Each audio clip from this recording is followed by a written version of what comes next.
Olá pessoal, tudo bem?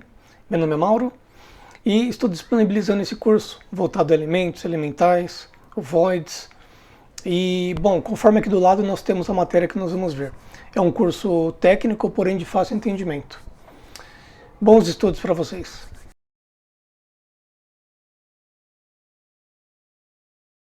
Bom, então vamos começar com os elementos, que são diferentes dos elementais.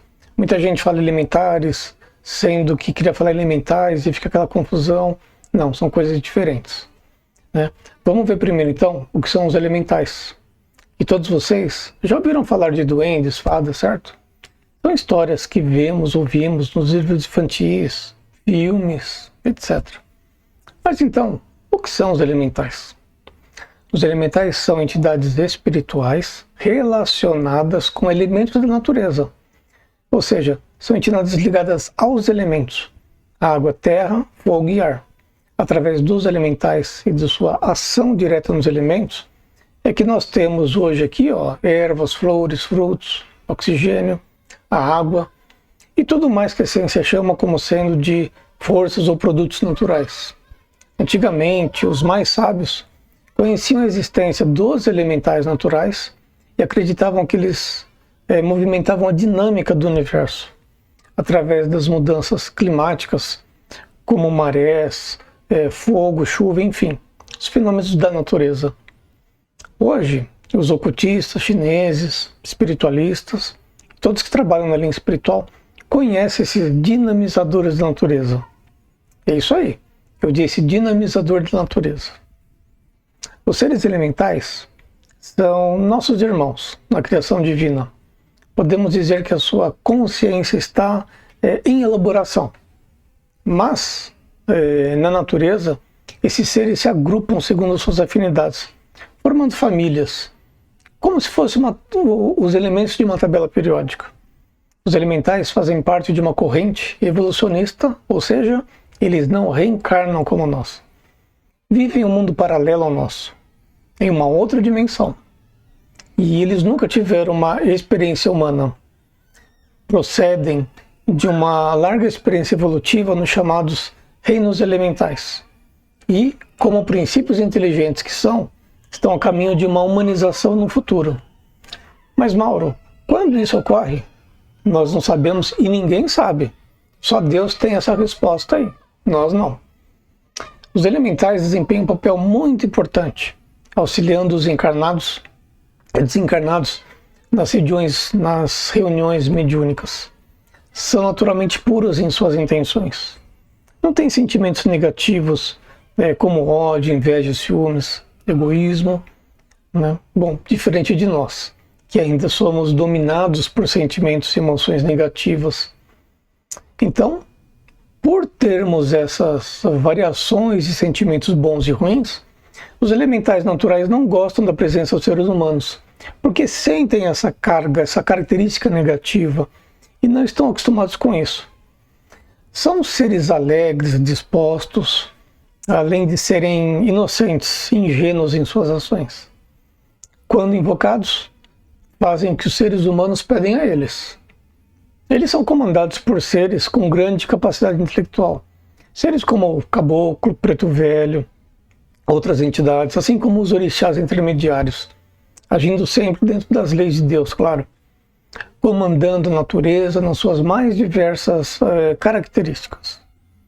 Eles são muito úteis na ajuda nos trabalhos de reurbanização do umbral, nas limpezas das casas espíritas, nos templos, na cura dos humanos, entre tantos outros trabalhos. Além disso, são ótimos para criar ilusões nos seres humanos. Não questionam se é do bem ou do mal, apenas fazem. Mas também podem ser comandados por seres inteligentes, com grande conhecimento, mas que são entidades negativas, pessoal do mal, ruim em suas ações. Se aproveitam da ingenuidade desses pequenos seres para espalhar a maldade em suas vítimas. E muitas vezes os elementais são hipnotizados por seres trevosos, como magos negros e outros. Mas aqueles que se utilizam dos elementais para esse tipo de trabalho, ou trabalho negativo, serão responsáveis pela queda deles. E aí vai ter que acertar suas contas, né, com a justiça e a lei maior. Esses sacerdotes do mal, bruxos, magos negros, estão atraindo para si toda a negatividade, deixando seus corpos negros. E assim que desencarnarem, sofrerão o impacto da lei sobre sua consciência e seus corpos. Serão encaminhados de forma automática a lugares tenebrosos onde a sua frequência está ligada. E lá serão escravos das mesmas entidades que eram invocadas por eles. Bom, vamos falar dos elementos em separado e começaremos pelo fogo. Vamos falar então sobre o elemento fogo. Vamos começar entre os 4 elementos, começaremos pelo fogo. Vou falar também sobre as características de 3 itens associados aos elementos, sendo elementais, o elemento e o temperamento humano. Aí se pergunta, Mauro, o que tem a ver temperamento humano com os elementos? Bom, todos nós temos nosso jeito de ser, nossa personalidade, que é formada por características positivas e negativas. Elas estão ligadas a um elemento em particular, apesar de sermos formados pelos 4 elementos. Então, temos 4 tipos diferentes de temperamento humano. Ou seja, conforme a água, o fogo, a terra e o ar. Cada um tem uma característica marcante no ser humano, pois todos nós temos e somos formados por todos os elementos. Mas há um elemento que fomos gerados inicialmente, e é esse elemento que nos dará característica da nossa personalidade. Bom, então vamos começar pelo elemento fogo. O elemento natural associado ao fogo é a salamandra. E na Umbanda está ligado ao orixá Xangô e Gunitá. Os elementais do fogo vivem ligados àquilo que os ocultistas chamam de éter e que os espíritas conhecem como fluido cósmico universal. Sem a ação das salamandras, o fogo material não existiria. O fogo foi, entre os 4 elementos, o primeiro manipulado livremente pelo homem. E com isso as salamandras acompanham o progresso humano já há muito tempo, há eras. Devido a essa relação mais íntima e antiga com o reino nominal, esses elementais adquiriram o poder de desencadear ou transformar emoções. Podem absorvê-las ou inspirá-las. São hábeis ao desenvolver emoções muito semelhantes às humanas. E em virtude de sua ligação estreita com o elemento fogo, possuem a capacidade de bloquear vibrações negativas ou mesmo purificá-las, possibilitando que o homem tenha um clima mais psíquico, um clima psíquico mais tranquilo. Bom, nas tarefas mediúnicas e em contato com o comando mental de médiuns experientes, as salamandras são potentes transmutadores e condensadores de energia. Auxiliam muito na queima de objetos e criações mentais originadas ou associadas à magia negra. Os espíritos superiores utilizam tanto para limpeza quanto para destruição de bases e laboratórios das trevas, que são habitados por inteligências do mal, né? São locais chaves em processos obsessivos, onde, entre tantas coisas, são forjados aparelhos parasitas e outros artefatos que são usados para a maldade, de uma forma geral. Bom, como tudo em nosso mundo é dual, ou seja, tudo tem 2 lados. O elemento fogo tem sua parte positiva e a sua parte negativa, sendo ativa e passiva. Percebam que falo agora do elemento fogo e não do elemental. O fogo na sua parte ativo é construtivo, criador, gerador, enquanto que na sua parte passiva ela é desagregador, exterminador, purificador. O fogo é representado pelo fluido elétrico e na cabeça é que temos a maior concentração de eletricidade e com isso a nossa capacidade de raciocínio sempre expandida. Aliás, as nossas capacidades não têm limite, né? Ela é sempre expandida. Lembrando que o elemento fogo tem a característica expansora e extensora. Transmuta, transforma, regenera, são catalisadores das energias de cura. Quando estamos com o elemento fogo em equilíbrio em nosso corpo, as pessoas se mostram assim, com autoenvolvimento, entusiasmadas, são intuitivas, espontâneas, esperançosas, alegres. São dinâmicas, têm boa energia física e vitalidade, autoconfiança, otimismo, inspiração, né? O elemento fogo é o calor do sangue, é a energia ígnea que as células geram fornecendo calor ao corpo. Estão também relacionados com a purificação, ou seja, através da transpiração, que permite que o nosso corpo livre-se das toxinas.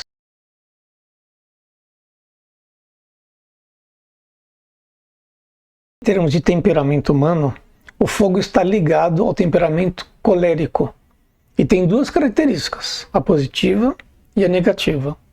As pessoas com esse temperamento, ou seja, colérico, são pessoas que no seu lado positivo são ousadas, dinâmicas, apaixonadas, vibrantes, sinceras, dinâmicas, são pessoas decididas. No seu lado negativo, são pessoas um pouco mais agressivas, ditadoras, orgulhosas, egoístas, irritam-se facilmente, não tem meia medida para falar.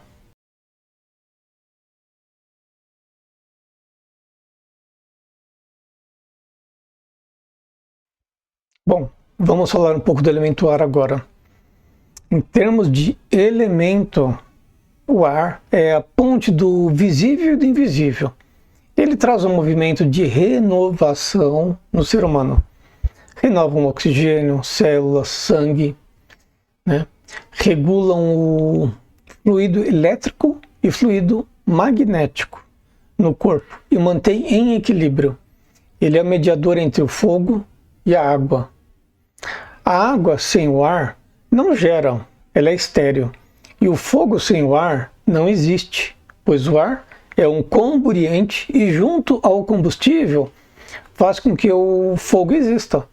E em nosso organismo temos o ar em nossos pulmões, fazendo a mediação entre cabeça, ou seja, a nossa parte elétrica, que é representada pelo elemento fogo, e os órgãos que vamos chamar de hidráulicos, porque são nesses órgãos que os líquidos são processados. E nessa parte, onde temos a água, temos a representação do magnetismo. Então o ar faz intermediação entre a razão e a emoção. Quando estamos nervosos, devemos respirar e contar até 10. Né? E aí pensar de novo sobre o ocorrido, o que fizemos ou não. O fato de fazermos isso, estamos equilibrando nossas emoções, deixando a razão fazer parte da decisão que está por vir, e não apenas a emoção. No lado positivo, o elemento ar é doador da vida, é renovador, ele é circulador, direcionador, movimentador. No lado negativo, o elemento ar é exterminador, sufocador, paralisante. Vamos agora falar sobre os elementais do ar. E em termos de elementais do ar, temos os silfos, as fadas, os elfos. E vamos começar pelos silfos. Os silfos são, entre todos os elementais, o que mais se assemelham às concepções que os homens geralmente fazem a respeito de anjos ou fadas. Eles correspondem às forças criadoras do ar, que são uma fonte de energia vital poderosa. Muitos elementais da família dos silfos possuem uma inteligência avançada e, devido ao grau da sua consciência, oferecem sua contribuição para criar as correntes atmosféricas tão preciosas aqui na vida na Terra. Eles se especializaram, vamos colocar assim, na purificação do ar terrestre, e coordenam agrupamentos inteiros de outros elementais. Também tem a capacidade de criação e manutenção de formas pensamentos, como na estrutura de imagens mentais. Nos trabalhos de ectoplasmia, os silfos ajudam muito, principalmente quando há necessidade de reeducação de espíritos mais endurecidos.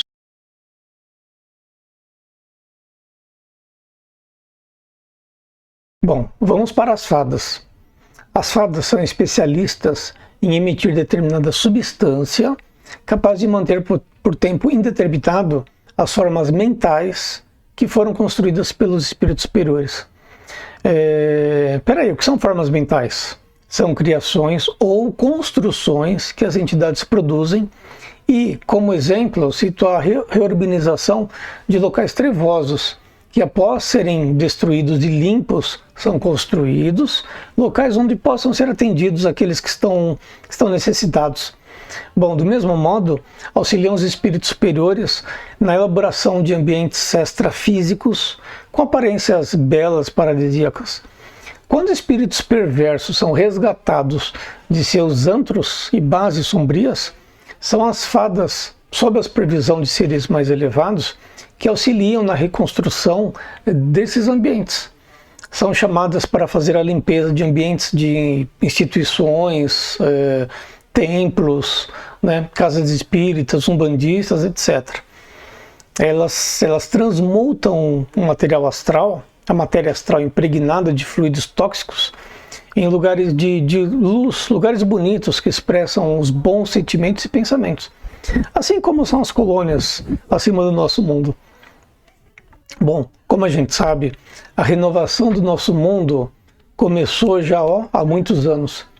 E também a reurbanização dos locais ruins, tenebrosos, dos umbrais, e como comentei agora há pouco, onde tinha um lugar de dor e sofrimento comandado por algum ente sombrio, a reurbanização consiste em transformar este lugar com aspecto tenebroso em um ponto de luz, onde as entidades que foram resgatadas desses lugares ruins possam ser levadas aos pontos de luz, onde há estrutura para tratamento, onde há entidades que trabalham, né, para a luz, assim, no seu resgate e posterior encaminhamento para as colônias.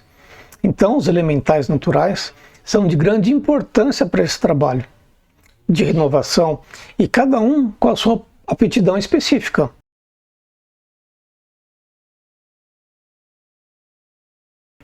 Em termos de temperamento humano, o ar está ligado ao temperamento sanguíneo e ele é ativo.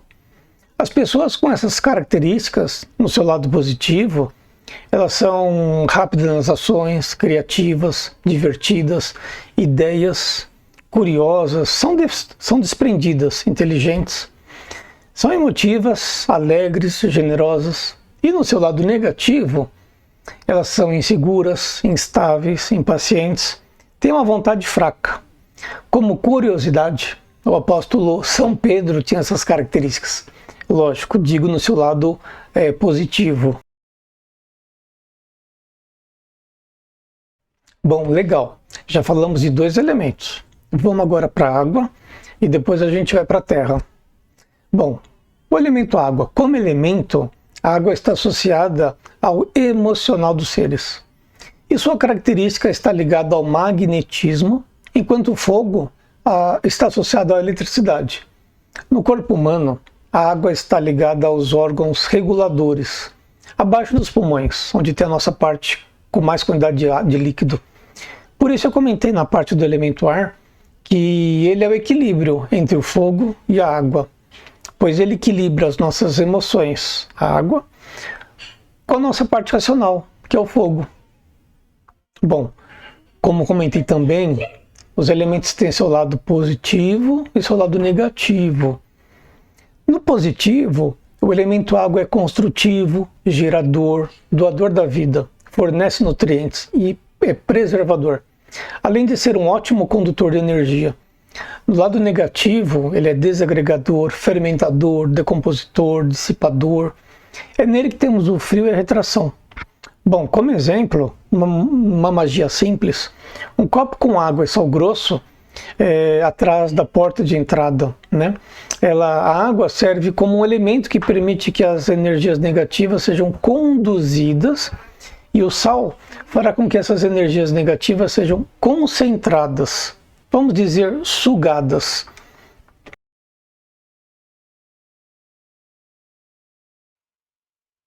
Bom, nesse slide vamos ver sobre os elementais da água. E aí nós temos As ondinas, as ninfas, sereias, tritões são diferentes, pois atuam em tipos de locais aquáticos diferentes. As ondinas e as ninfas estão ligadas às águas doces, e na Umbanda temos a força do orixá Oxum associadas a elas. As ninfas e ondinas são parecidas, pois são envolvidas em uma energia azulada, iluminando onde passam. As ninfas são doces, com branda suavidade. Elas deslizam sobre as águas, como se fossem libélulas. As sereias e tritões estão ligados às águas salgadas e na Umbanda estão associadas ao orixá Iemanjá. Deixa eu mudar isso daqui. Bom, assim como os demais elementais, os elementais aquáticos também são capazes de ativar, desenvolver pensamentos e emoções no homem. Possuem forças positivas que, quando evocadas através da força mental, são capazes de, com a energia que manipulam, emitirem, por exemplo, jatos de águas, né, de uma potência grande, que são capazes de limpar vibrações negativas, como hologramas, miasmas, vírus astrais, criações mentais negativas, etc. Claro que essa limpeza acontece através de entidades com conhecimento para comandar os elementais, para que o trabalho assim se faça necessário. Os elementais aquáticos também podem impregnar um copo de água com energias curativas, por exemplo, as quais as pessoas precisam para melhorar o seu estado atual. Nas atividades mediúnicas, são utilizados para a limpeza de ambientes, da aura das pessoas, das regiões astrais poluídas por espíritos do mal. Eles também ajudam na reurbanização dos umbrais, como eu comentei antes. Muitas entidades, como por exemplo os caboclos da Umbanda, etc., levam os espíritos resgatados dos umbrais para as praias. E lá são tratados com água do mar, pois são como remédios após a manipulação energética dos caboclos, e muitas vezes são acompanhados dos elementais aquáticos. Tratam as entidades resgatadas, refazendo o seu perispírito e principalmente seu corpo emocional, que são os mais afetados nas regiões umbralinas.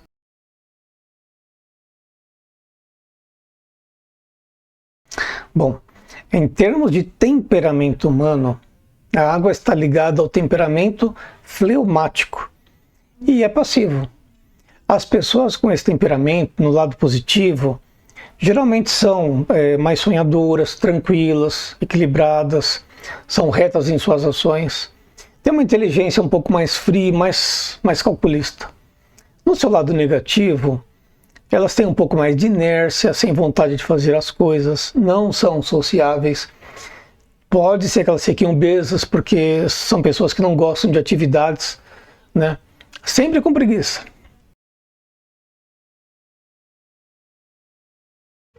Bom, falamos dos 3 elementos, e agora vamos falar da Terra. O elemento Terra é eletromagnético, porque junta-se a ela o magnetismo e a eletricidade, características da água e do fogo. Na Cabala, o elemento terra é a junção do fogo, do ar e da água. Porque a terra sem fogo para aquecê-la é estéril. A terra sem ar não produz. E a terra sem água não frutifica. Então, no corpo humano, o elemento terra é representado pelas pernas e pelos sais minerais. Enquanto o fogo, a cabeça, e os pulmões, o ar. E a parte do abdômen, a água. Temos assim os 4 elementos representados no nosso corpo. No lado positivo, o elemento terra é vitalizante, fortalecedor, construtor, mantenedor, estabilizador, concentrador. E no seu lado negativo, o elemento terra tem a propriedade de envelhecimento, putrefação, decomposição. Comentei os elementos no seu lado positivo e negativo, porque isso é usado na magia. E quem pratica magia saberá aproveitar as qualidades positivas, né, que eu mencionei aqui.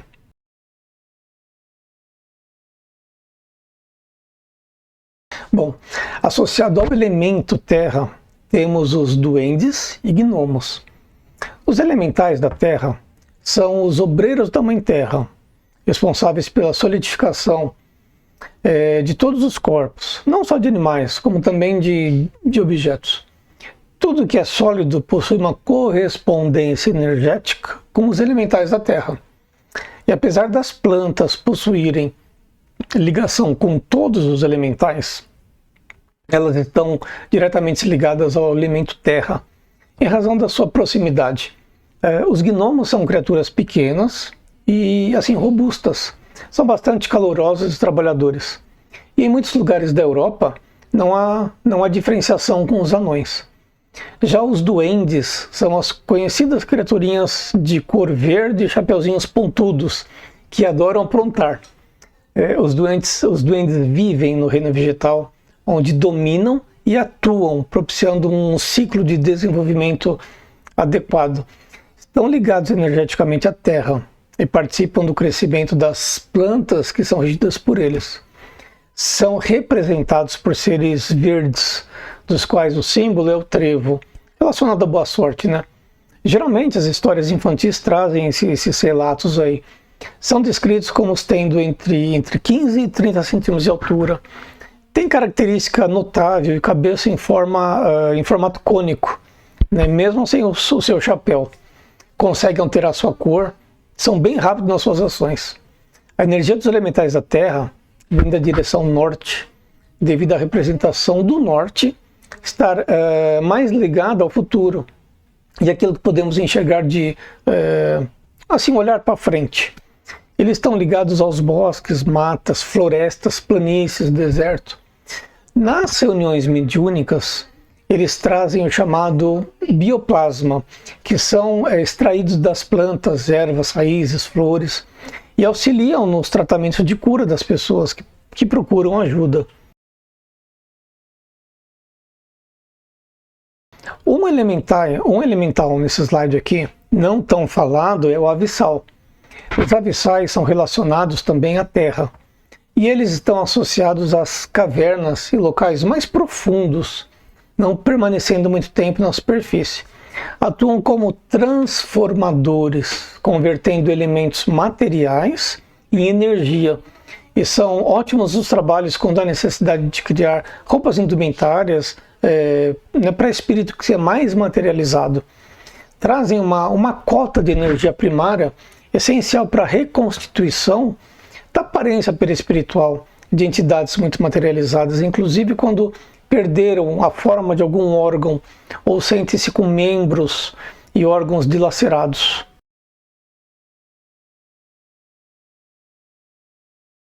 Bom, vamos ao temperamento humano agora. Então, em termos de temperamento humano, o elemento terra está associado ao temperamento melancólico e ele é passivo. As pessoas com essas características são, no seu lado positivo, concentradas, inteligentes, são amigos leais, trabalhadores, gostam das coisas perfeitas, né, têm ternura, são místicos, tomam decisão sempre com cuidado. No seu lado negativo, são pessoas pessimistas, inseguras, estressadas, introspectivas, não são sociáveis, indecisos. O apóstolo São João tinha essas características do elemento terra, novamente, no seu lado positivo. Como curiosidade, nesse próximo slide, eu coloquei o elemental correspondente ao orixá. Então, nós temos aqui o orixá do seu lado esquerdo e o elemental no seu lado direito. Temos lá Oxalá, silfos e fadas, Oxum e Nanã, ondinas ou ninfas, Iemanjá, sereias e tritões, Xangô com as salamandras, assim como também Gunitá, Ogum com os elfos e silfos, Oxóssi, gnomos e duendes, e Omulu mais relacionado aos abissais. Bom, fazendo um resumo do temperamento humano associado aos elementos, temos o colérico e o sanguíneo, são ativos e exuberantes. O melancólico e o fleumático são passivos, calmos e comedidos. Comparando com o relógio do tempo, nós temos o sanguíneo como a aurora da vida, o despertar da vida. O colérico, o sol a pino. O melancólico é a nostalgia do entardecer. E o fleumático é indeciso como a noite. Qual característica elemental você tem? Como é a sua personalidade? É através do autoconhecimento que iremos crescer, nos desenvolver, melhorar aquilo que em nós é um defeito. E lembre-se, como eu coloquei aqui, conhecer seu próprio temperamento é usar melhor suas forças e aprender a superar as suas dificuldades e limitações. Jung, no século XX, associou as funções psíquicas aos elementos. Fogo, ação e intuição. O ar, o pensamento e o raciocínio. A água, sentimentos e a vida. E a terra, as sensações. Bom, temos todos os elementos em nós. Então, temos que equilibrar todos. Porque se tivermos algum em excesso, seremos deficientes em outro. Aqueles que operam magia devem ter intuição, agir com raciocínio, com amor, usando suas sensações e sabendo que está acontecendo em volta, sem perder o foco. Viu? Colocamos os elementos que estão em nós em ação.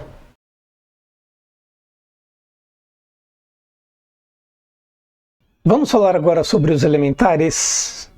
Mas o que são elementares? Não é a mesma coisa que o elemental? Nós já não vimos, já não falamos sobre isso? Não, são coisas diferentes. Elementares são seres primários desprovidos de funções racionais e movidos unicamente pelo instinto de sobrevivência.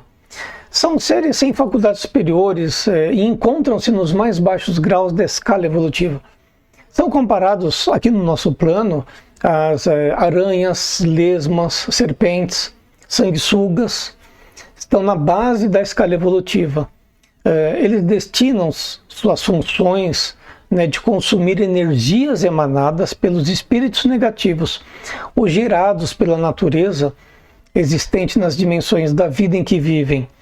Há seres que têm por função energizar os meios onde vivem, e existem outros que têm a função de higienizarem esse meio, mantendo assim o equilíbrio energético.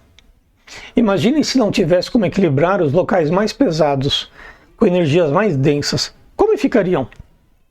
Como comparação em nosso mundo, a função dos pássaros, ou seja, é controlar a expansão de várias espécies de larvas e insetos, certo? Então, toda espécie tem a sua função no orbe, que se vive. Deus criou a tudo e a todos, com a sua função, mesmo que nós não entendamos o porquê das coisas. Os seres elementais vivem em meios energéticos mistos, formados por poucas energias. Deixa eu mudar aqui.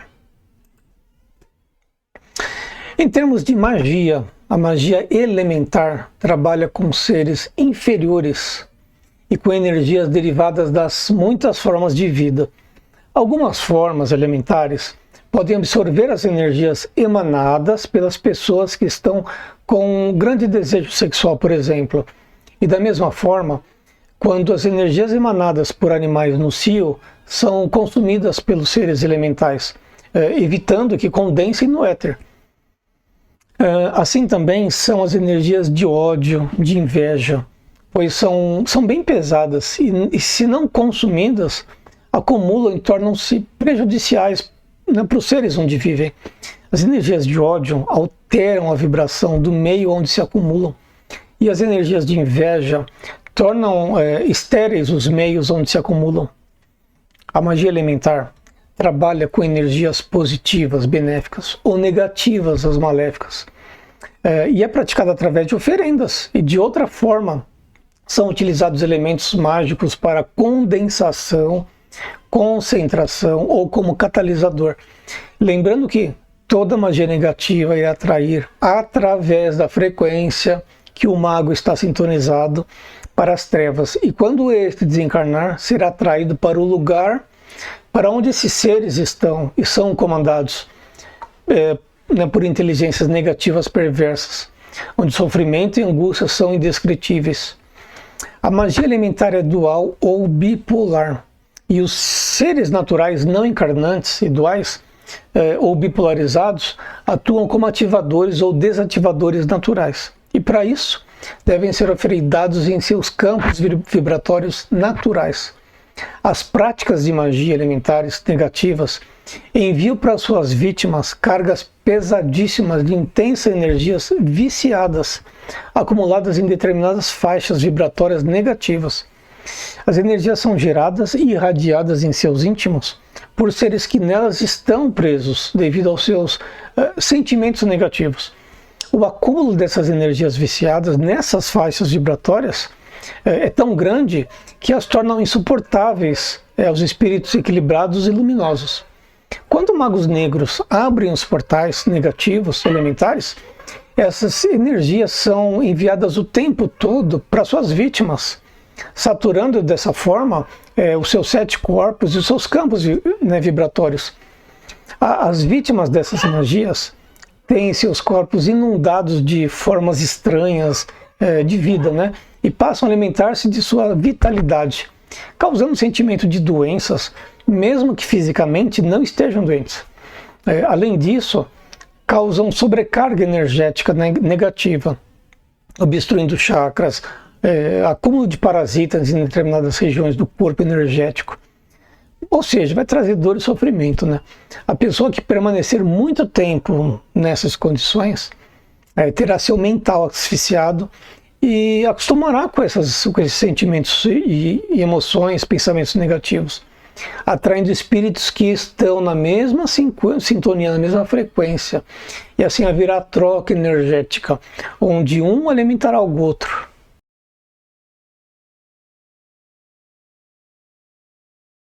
Vamos falar sobre os miasmas, o que são.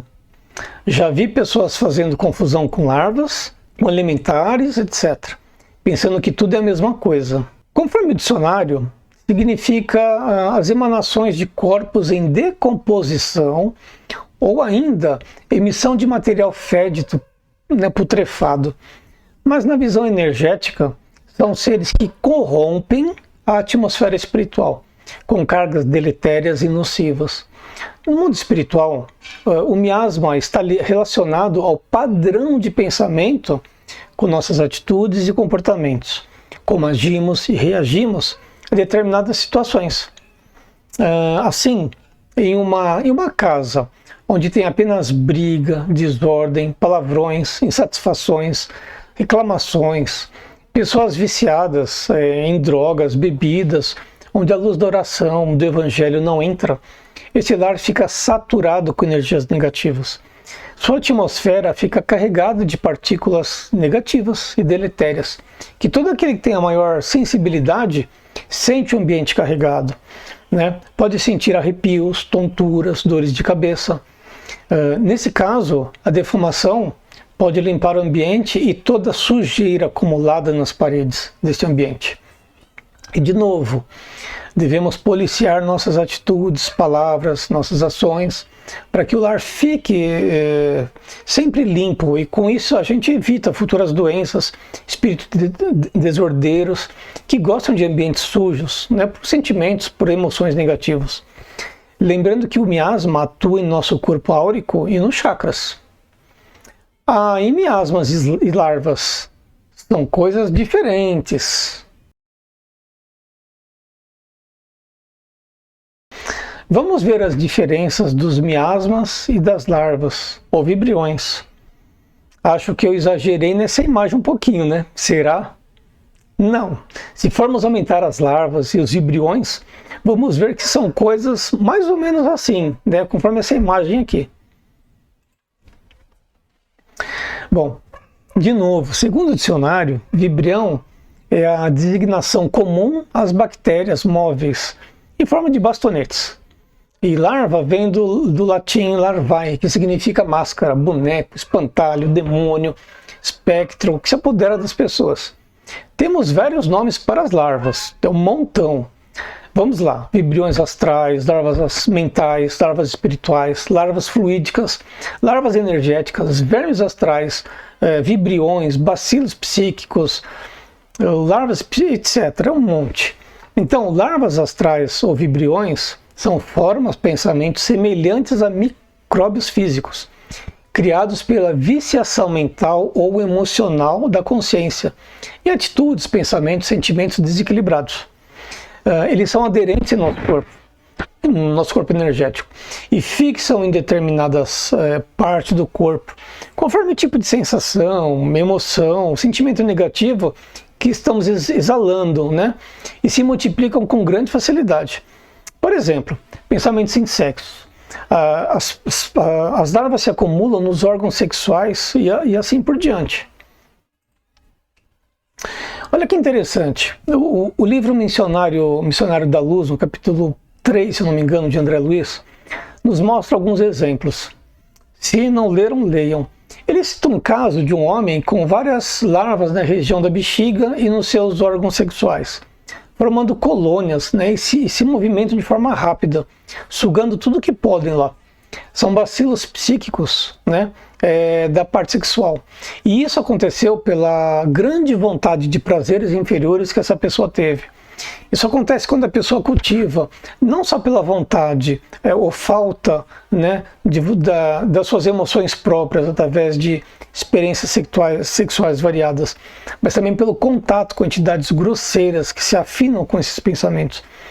Entidades que fazem visitas frequentes, como se fossem vampiros.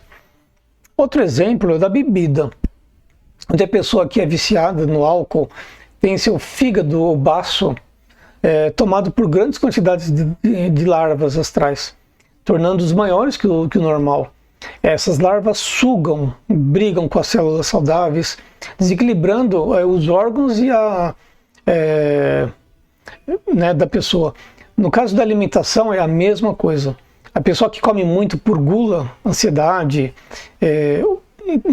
ou algum desequilíbrio emocional, tem seu estômago e órgãos próximos repletos de parasitas, sugando a vitalidade daquele processo de transformar alimento em energia. Quando falamos em doenças do nosso mundo, cada espécie de micróbio tem o seu ambiente preferido, e não apenas no mundo físico, mas nas outras dimensões também. E nesse caso, as doenças psíquicas são piores que as doenças físicas, pois a partir delas é que nascem as doenças físicas, né? A cólera, a intemperança, a libertinagem, os vícios de forma geral, são formadores, né, de criaturas inferiores que afetam a vida das pessoas. Como vemos, as larvas astrais surgem dos excessos de desequilíbrios físicos, emocionais, espirituais, de toda sorte, pela repetição contínua de uma mesma conduta física ou mental, o que causa o acúmulo de energias mais densas em determinadas regiões do organismo, a quais se organizam na forma de colônias de micro-organismos astrais. As consequências são as mais variadas, podendo ir desde problemas físicos graves ou não, até perturbações espirituais que, se não combatidas a tempo, podem se transformar em sérios distúrbios psíquicos, acarretando sérias complicações para o encarnado, né, nesta vida e também na próxima. Larvas astrais são bastante aderentes e se multiplicam com muita facilidade, bastando para isso que a gente ofereça as mínimas condições mentais e energéticas para esse tipo de coisa.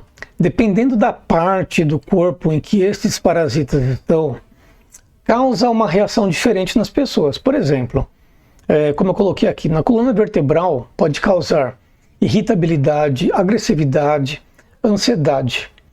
Já no chakra coronário, temos a perda da capacidade de transmutar energias superiores, perda de concentração, perda de memória, né? Dependendo da extensão do problema, serão necessárias muitas aplicações energéticas. O que é isso? Passe magnético, para limpeza e desinfecção, né? E para que tenha a harmonização da região afetada, o que pode exigir a atuação de alguns aplicadores e em várias sessões, para que essas colônias sejam enfraquecidas e não possam mais se expandir, né, vindo a desaparecer. É claro que com a utilização dos condensadores energéticos, o que é isso? Velas, pedras, ervas, a limpeza pode ocorrer de uma forma muito mais rápida, desde que o indivíduo não dependa mais daquela energia, né? Digo isso porque alguns que costumam, né, com esse tipo de energia que está atuante sobre ele, acaba fazendo parte da rotina. Por exemplo, pensar em sexo. Se já é um costume da pessoa, ela deve mudar seus pensamentos para que essa dependência saia dele. A larva, vibriões, etc., que durante muito tempo faz parte da psique do indivíduo, além de sugar e viver através de suas energias. Então, tirar essas energias de uma só vez, às vezes, pode ser prejudicial, já que o indivíduo incorporou essas energias negativas no seu modo de vida. Mas, como em qualquer tratamento físico, a colaboração do paciente é imprescindível, né?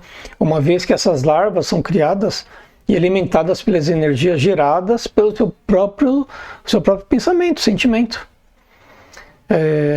Assim, além das aplicações energéticas, é necessário que se oriente e conscientize a pessoa sobre como e por que mudar os seus hábitos mentais e as suas atitudes, né, garantindo que ela mesma não mais oferecerá condições para que essas larvas se instalem e se espalhem.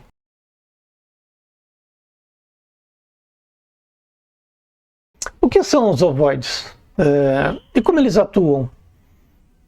Bom, parasitas ovoides são espíritos humanos desencarnados que, pela manutenção de uma ideia fixa e doentia, acabam estabelecendo uma vibração de baixa frequência pelo pensamento e sentimento negativo, né, que de uma forma viciante e contínua fixam nessa ideia, aos poucos sua forma perispiritual vai se arredondando, gerando uma deformação nesse espírito e fazendo com que ele não veja mais o mundo exterior, pois ele se fecha em seus ideais negativos. Ovoides são espíritos em estado de perturbação tão profundo que perderam a consciência da sua natureza humana, perdendo também a sua forma humana, né, a forma do seu perispírito.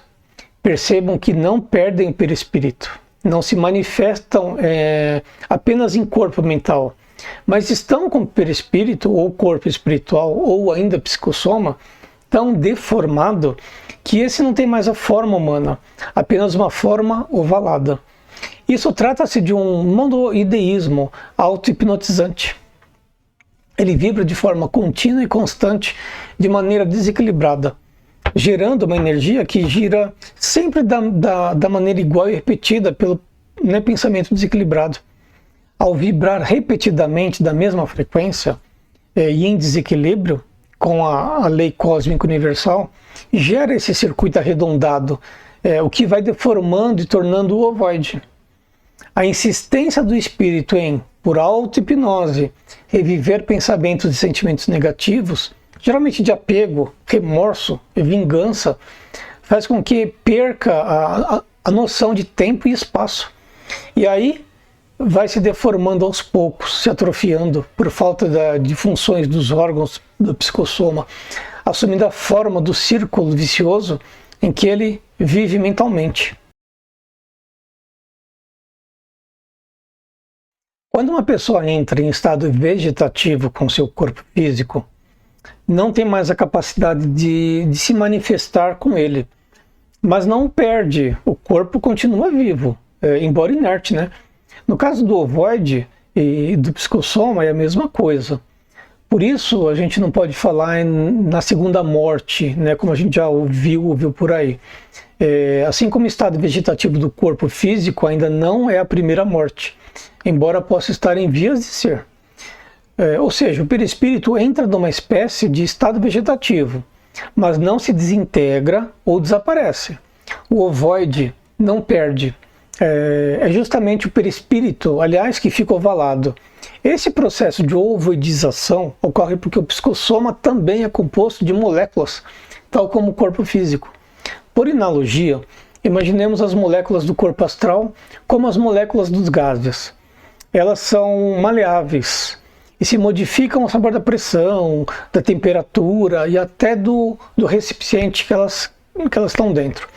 As moléculas do perispírito são moldáveis pelo pensamento e pelo sentimento. Tomam formas de acordo com a vibração do espírito. Assim se tornam brilhantes, opacas, densas ou leves, depende. Quando esses ovoides se ligam a uma consciência encarnada ou desencarnada, em especial, ficam caracterizado então o processo obsessivo por parasita ovoide. A massa fluídica em que se transformou o perispírito do desencarnado envolve sutilmente o seu alvo e depois liga-se ou cola-se ao seu corpo, o corpo físico, o corpo astral, e distorce as ideias, os pensamentos, opiniões, atitudes.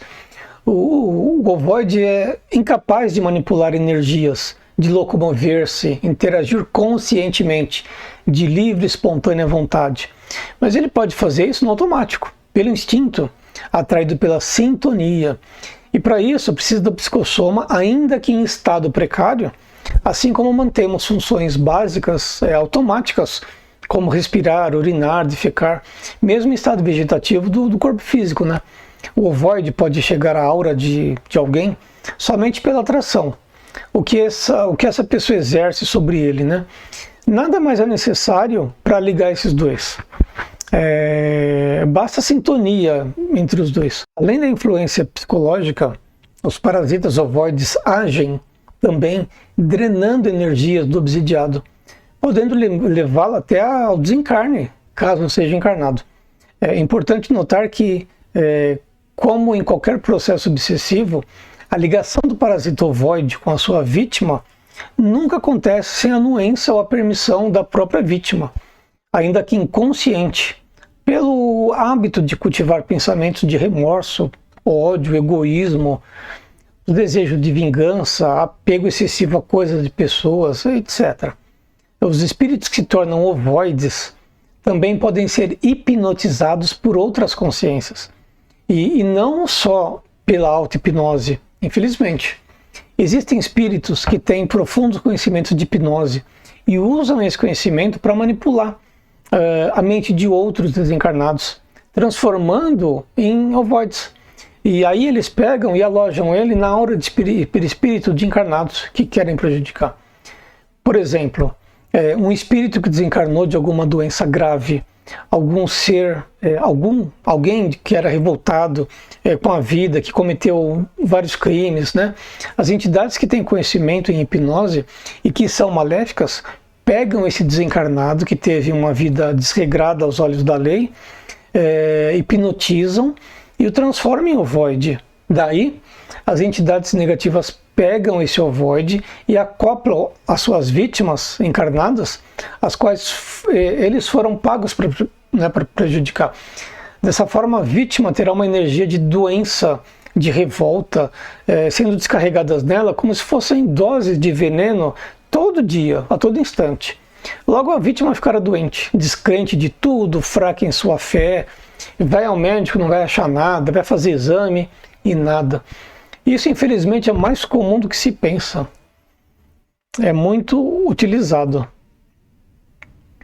Nesse slide, vimos alguns ovoides junto ao corpo de um encarnado, representando a vítima da atuação dos magos negros, feiticeiros, dirigentes voltados para a maldade. A energia que o ovoide emite é utilizada por espíritos trevosos para acoplar a sua vítima e, por osmose, desenvolver o tipo de energia negativa que aquele espírito emana. Então, espíritos com muita raiva e que, por hipnose dessas entidades negativas, tornaram-se ovoides, são utilizados para cultivar a raiva nas suas vítimas. Assim também para a vingança, o ódio, depressão, suicídio. São como aparelhos que soltam seu veneno na vítima e se alimenta dela.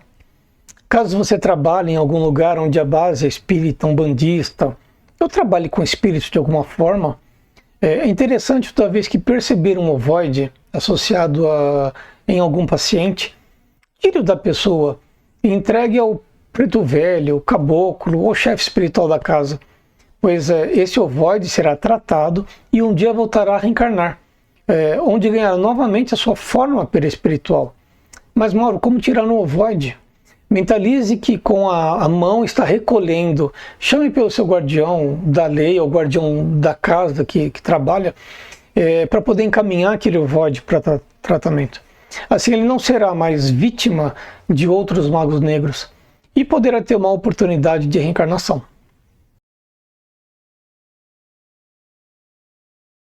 Bom, chegamos ao fim de mais um curso. Obrigado por estarem aqui comigo. Espero ter transmitido os ensinamentos que vocês procuravam, né? E de alguma forma contribuir para que vocês possam atuar nas pessoas visando a cura do espírito da matéria.